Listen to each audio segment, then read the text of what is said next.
Lunes de la 21ª semana del tiempo ordinario. Dejamos el Antiguo Testamento con el profeta Ezequiel que estuvimos siguiendo y la palabra nos lleva a la segunda carta a los tesalonicenses de San Pablo. Sí, nos llama la atención que no comience por la primera, pero quizás sea porque también aquí Pablo responde a algunos temas que planteó en la primera y que fueron mal interpretados.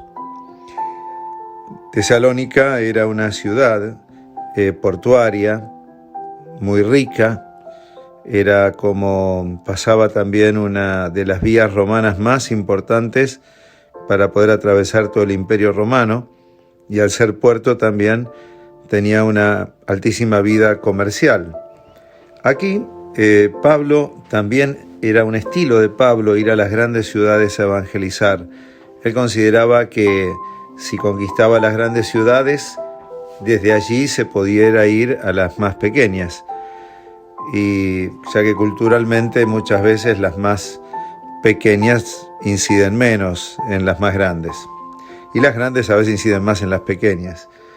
Bueno, son las estrategias de evangelización, ¿no? Hoy también hay que pensar en esta nueva evangelización, con qué estrategias evangelizamos nuestro tiempo, lleno de posibilidades también a través de las redes, como en este momento estamos aprovechando. Bueno, Pablo no escribe solo, escribe con Silvano y Timoteo, que fueron también compañeros de viaje. Estamos en el segundo viaje misionero de Pablo y en esta visita a los tesalonicenses, en esta carta Pablo deja escrito: a ustedes gracia y paz de parte de Dios Padre y de nuestro Señor Jesucristo.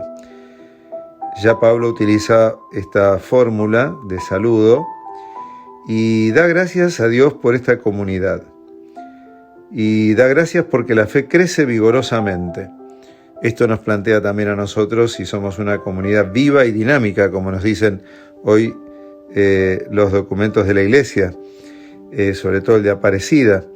Ser comunidades vivas y dinámicas en la que la fe crece vigorosamente y sigue aumentando en el amor mutuo de todos y cada uno de ustedes. Una llamadita a poder también reconocer si estamos en nuestras comunidades, primero si tenemos una comunidad de referencia, y si en esa comunidad de referencia crecemos en la fe y en el amor, entre nosotros y también con los demás. Y Pablo dice que se muestra orgulloso ante las demás iglesias por esa fe, pero también por la paciencia que demuestran en medio de las tribulaciones. Esas tribulaciones eran propias también de aquellos que predicaban un reino y por tanto un señor, un rey. Si uno dice anuncio el reino de Dios, dicen, bueno, ¿y quién lo trajo? Y lo trajo alguien que se llama Jesucristo, y ese es rey, y sí, es rey. Claro, y entonces en el Imperio Romano hablar de otro rey distinto al César era lo que traía un poco de irritación. El Imperio Romano respetaba las culturas, los idiomas, respetaba las costumbres de cada lugar. Era un imperio que justamente creció a partir de ese respeto. Lo único que pedía era que le manden el impuesto al César, que se imponía como pueblo dominado o como parte del Imperio Romano.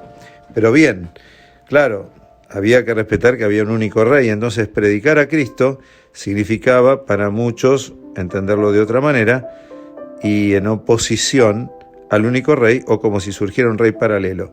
Esto lo llevaba a esas persecuciones y tribulaciones. Aquí Pablo les va a decir que ellos tienen que esforzarse por ser dignos del reino de Dios, por el cual padecen. ¿Padecemos por el reino de Dios? Hoy predicar el reino es predicar la justicia, la verdad sobre el ser humano que está tan tergiversada, la verdad frente al mundo y la justicia frente a la corrupción. Todos estos temas nos pueden hacer padecer, ¿no?